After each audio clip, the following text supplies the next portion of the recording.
So Bitcoin's seeing some sell pressure today. What we do know, and what I went over obviously earlier on, is that we have a chart where we have very obvious technical support here, right? So you have this area here, right? So you have this area here, this area, this area, this area, and now we're kissing it again. So what this tells us, it gives us information on the chart. It says, watch this level. Every time price gets here, it bounces up. Okay, so we know that that's support. That's what support is, the definition of support. It's that causes price to bounce off of it. But what does it also tell you? It tells you that if price were to break below that level, now you have kind of that trapdoor opening and price can fall through dramatically, right? So again, this is a level that if you're a technical trader or even just a Bitcoin trader out there, crypto trader, you want to be following very, very closely. It's right around 91, 92,000, give or take, and you can see very clearly this would be the level that you need to monitor.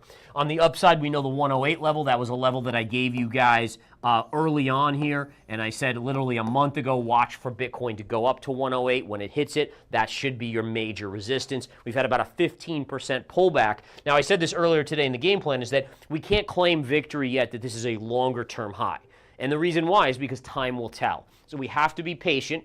We'll look back in a month, 2 months from now and say, yep, that was it. That was a long-term high. But I will say this, if you look at the bigger picture on the chart, and I'll go over and show you guys, it has all the earmarks of being a longer-term high pivot. And the reason I say that is because here very clearly, and let me go to the weekly so we can see it a little bit more clearly, but when you have all the like going back to 2017, these highs all matching up, you know, was this a major high? Yes. Was this a major high? Yes. Was this a major high? Yes. And so as just a logical investor, you have to at least be open to that possibility that this is another major high, because it has been in the past. We don't have any other data to go off of. Now, is there still a chance that it could maybe not be and maybe we race through? The answer is yes, but we don't know that yet. Make the chart prove itself first before you start saying this time is different. Everyone always says that. Like literally when we were going up to 108,000, you know, I said, hey guys, 107 to 108,000, this is going to be a major level to see.